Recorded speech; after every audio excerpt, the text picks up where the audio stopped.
Yeah. Joining us now, a delegate from Fluvanna area, Rob Bell. He represents the 58th District, and Rob Bell ran for Attorney General 2013, got beat in a squeaker at the convention by Senator Mark Obenshain, expected to run for Attorney General again in 2017. Delegate Bell, great to have you with us. Good morning. And can it advertise your viewers turn the taxes back to 2007 too? We'd love to turn the taxes back to 2007, but at least you can get a pool table at 2007 prices from Long's Billiards. Now, Delegate Bell. I was going to say, I know, in 2007, Obamacare wasn't even a twinkle in Gruber's eye. I mean, this was a long time ago. That's great. You anyway, really go ahead. Wish to go back with no Obamacare and lower taxes. It was a lot better. My shoulder didn't hurt. I was 8 years younger. Oh, yeah, who wouldn't? Go ahead. Exactly. Anyway, what's up? No, there's no question. Now, Delegate Bell, just when I was kind of starting to like Terry McAuliffe, I really was. I mean, he's a great salesman. He's very enthusiastic. I love his energy. I love the fact that he signed the Republican budget without amendments. I was saying, you know what? I think I can like this guy. Then the carpet gets taken out from under me. The floor collapses. He vetoes your Tebow bill, which I couldn't believe, and then also destroyed Chap Peterson's anti-surveillance bills.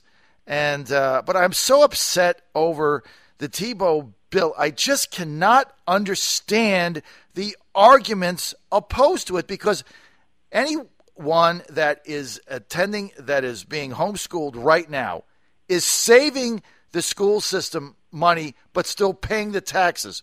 I can't understand why you wouldn't let those young men or women play ball.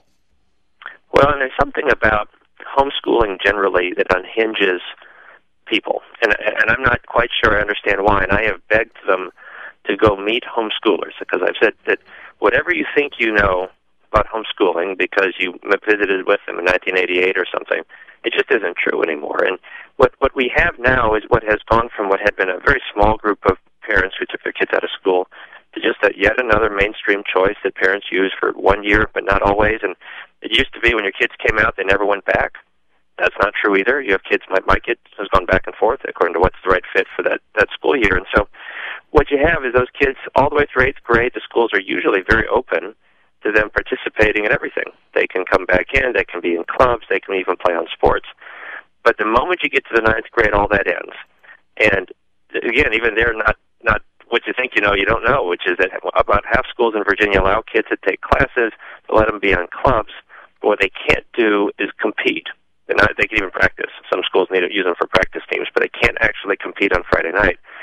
And so you've got parents being put to this hard choice, which is the right call for my kid is to be homeschooled. He needs special attention. There's a bullying issue. There's a social issue. There's a values issue. For whatever reason, I want to homeschool my kid. But he's 6'1", weighs 180 pounds, and would love to be part of a football team. There are very few places in Virginia where that's possible. In the governor's announcement, he said, there's other programs outside of public school where you can get sports. Not in the country. Not in most places outside of Northern Virginia and Hampton Roads. And even there, the opportunities are mostly for things like soccer and swimming. If your sport is field hockey, lacrosse, if your sport is football, you almost can't do it outside the school setting. And so all the bill says is, goodness gracious, they pay taxes, their kids are performing academically, they've got testing they take every year. If all that's in place, each county should get to make its own decision. And that was the final concession we made, is we said, well, if Portsmouth doesn't want them but Hampton does, then let's let Portsmouth have them and Hampton not. Right. And at this point, all you're left with is, not only do I not want them in my county, but I demand the right to say that the next door county can't have them either. That's what the governor's veto means. Well, Delegate Bell, you hit the nail on the head earlier when you said, and I want you to elaborate on this, something about homeschooled children unnerves big government bureaucrats. I can't figure it out. I send my child to Catholic school. My other two older kids went to public school. We don't homeschool, but we know many people who are, and that's fine. But what is it? There's something that just drives bureaucrats bananas. What is it? Well, and I think that, and let's just stick to the Tebow bill. If you truly believe that homeschooling is a mistake and that the only place a child can get a good education is in the public school, then you don't like homeschooling generally. But when you get down to the Tebow bill, you want to say these kids are already being allowed to be homeschooled. The state has a law. They've got to get tested every year. If they're not passing the test, the homeschooling comes to an end. If those things are being met, why shouldn't they have some opportunity to use some of the other, things that you can't get through the homeschool co-op or through your parents, which is, big sports, big drama, competitive band. It's not just sports, but it's all the things where the schools compete. And if you talk to them, I think, in good faith and with your ears open, what you'll hear is people will say, but this will force the parents to put the kids in public school. If they can't get this through the co-ops, they'll have to put them in public school. And again, if that's your goal, then yes, indeed, you should oppose the Tebow bill. But the problem is, we spend millions and millions, and of course nationally, billions of dollars on public education. And the Rosetta Stone, the thing that everybody understands is the most important aspect of a child's success, is not money. It's the level of engagement by the parents. And they have all these tricks and tools, and you can read magazines, and we get them sent to us where, you'll have schools they give food for parent-teacher night because you have parents that are sort of, especially those who are not typically part of parent-teacher organizations, and they're working late, and they can swing by the school, but they also need to get something to eat. And for all of those reasons, schools find ways to get parents to come in the doors. Well, this is the most engaged group of parents in the Commonwealth. Oh my goodness. They're actually sitting down with their kids every night and working through the curriculum and making sure the kids are doing what they're supposed to do. So you finally have a group of parents who say, I really, really care. And the issue would be that, other states have tried this. More than half the states in the United States have some version of the Tebow bill, and it's working fine. And what I would love to try would be to say, everybody, let's just try this for 5 years. If there's problems, we'll undo it. But I predict that those parents that right now you're trying to keep out of your programs are the ones that would lead the booster club, who would sell the popcorn and the hot dogs on game night, that these are very involved parents. And the kids are, great kids. And the only other part would be if, in fact, homeschooling education was proving to be a bust. If all the homeschoolers were unemployable and were illiterate and not learning, well, you'd say this is a dumb idea. But, of course, again, all the national tests say it's just the opposite. Yeah, it just is disturbing and it makes no sense. I want to read something. I just got a text from Delegate David Ramadan, Republican from Loudoun, Rob. Big supporter of the bill. Yes, he says, good morning, John. It was my pleasure to serve as chief co-patron with Rob Bell on the Tebow bill. The governor's veto is pure discrimination against homeschooling families. Delegate David Ramadan. And I think it is. And what is so illogical to me is that with the number of dollars that are going into schools now, and everybody's saying, we need more money, we have to pay teachers higher, we need more money. When you decide to homeschool your child, you're still paying the property tax. The money is still going in. And so you're taking someone out of the school system, which means there's an open seat. It's better for the school system as a whole. So why wouldn't you then let them participate in extracurricular activities? And if there's fees or anything like that to go with it, they'd have to pay anyway. But even worse, your proposal left it up to the individual school districts. That's right. Makes no sense. And so, no, and and again, I think part of it, there is sort of a divide between the big and small schools. I have no doubt that to say a big school in Portsmouth or Hampton, some of the sort of larger communities, has plenty of kids and plenty of opportunities, and maybe you can't play football, but there's something to do. If you go to a district like mine, so let's take Flavanna County. Flavanna County is a one high school county. I guess two of my counties are one high school counties.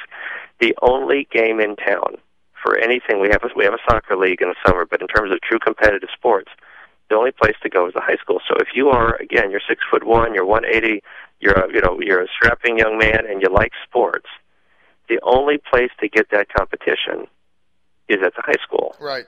And you got parents who are saying, look, he might be a big kid, but he needs special attention in math, or he has trouble with socializing, or he got bullied in the 8th grade and has always messed him up, or we have some values that we don't think are coming in through the public schools, whatever it is. That kid could enroll he could walk onto the football field. He could walk in through the principal's office on Monday and be on the football field by that afternoon. These are kids that are in the right district. They're the right age. They haven't broken any of the amateur rules. They in all other ways they can comply.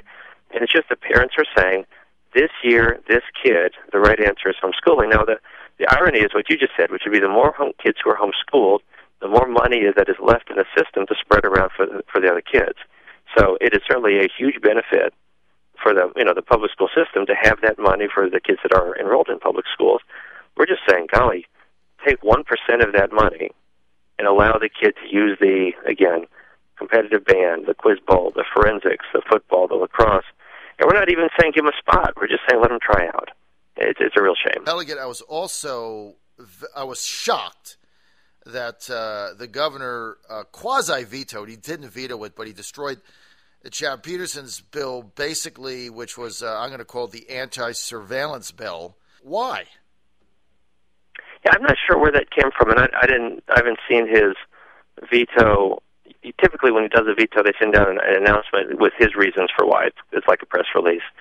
And they were due last night at midnight. I haven't seen them for my bill, so I haven't seen the one for Chap's bill either.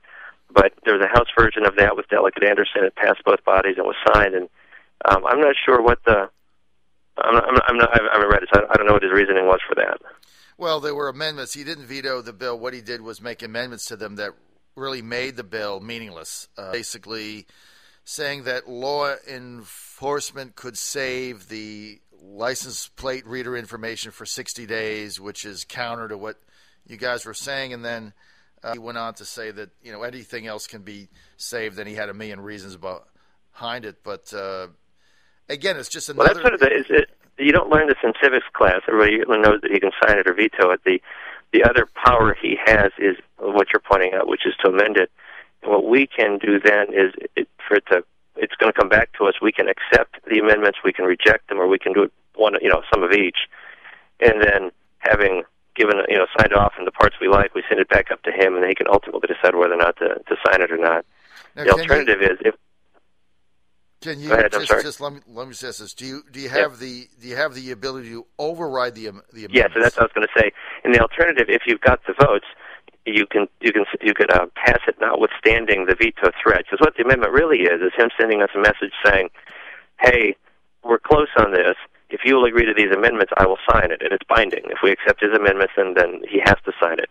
Or we can say, pound sand, we don't think so. Those amendments are so bad we won't agree to them. Then it goes right back to his desk for final consideration. And there's been times we do that where the governor says, "Okay, I liked it better with those amendments, but I'll sign it anyway." And there's certainly other times the governor says, "Nope, I told you I needed these amendments, you didn't do it, so I'm going to veto the bill." At that point, his veto is final. We don't get a chance to come back and get 2/3. And so I'm sure that Rich Anderson and Chap Peterson will be sort of counting votes to see if they've got enough to override. If you don't, then you can send it back to them and sort of dare them to veto it, but that's sort of a more risky strategy for your bill. Right, but if you did have the 2/3, then you could simply override the amendments, Yep. Right? You're right. You pass it, notwithstanding the veto threat, and then it's immediately law. In other words, you don't need to go back to him because you already had the 2/3 vote. Right. So he couldn't veto it a second time.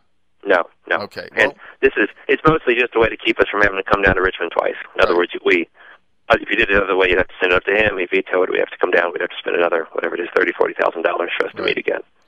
All right, I've got a couple more minutes, Delegate Bell. Any other big issues that you see happening when you guys reconvene April 15th?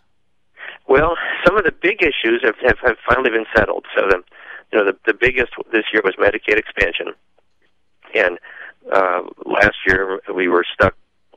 Late into the spring, early summer, and this year we again said we will not expand Medicaid under Obamacare. We think the program's already unsustainably growing. We're not going to make that worse by adding to it.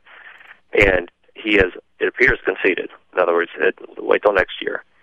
So now we slide into the election year, and he has made it very clear. He's told some of our members to their face, "I'm going to get you. I'm coming for you. I've got $1 million for some of them." And so I think that we're about to segue from the governing. The good news about being a part-time legislature, unlike Congress, is there's a real clear line. So on April 15th at 5 o'clock or 10 o'clock, whatever it is, we go home.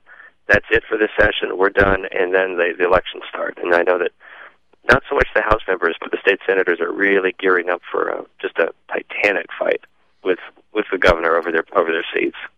The Senate hangs in the balance. There's only one seat could change, and that could change control. And so there's going to be some tough battles, and there's no question Terry McAuliffe is going to raise a lot of money, so it's going to be very, very interesting. We want to thank Delegate Rob Bell for being with us. Hey, Delegate, if people want more information on you, where do they go? Oh, that's easy. Just Google me. It's www.delegaterobbell.com, although we're redoing the website right now, but that's the location. I'd ask people wait 1 or 2 days, and then everything will be, we just doing all our annual updating. All right. Thanks for being with us, sir.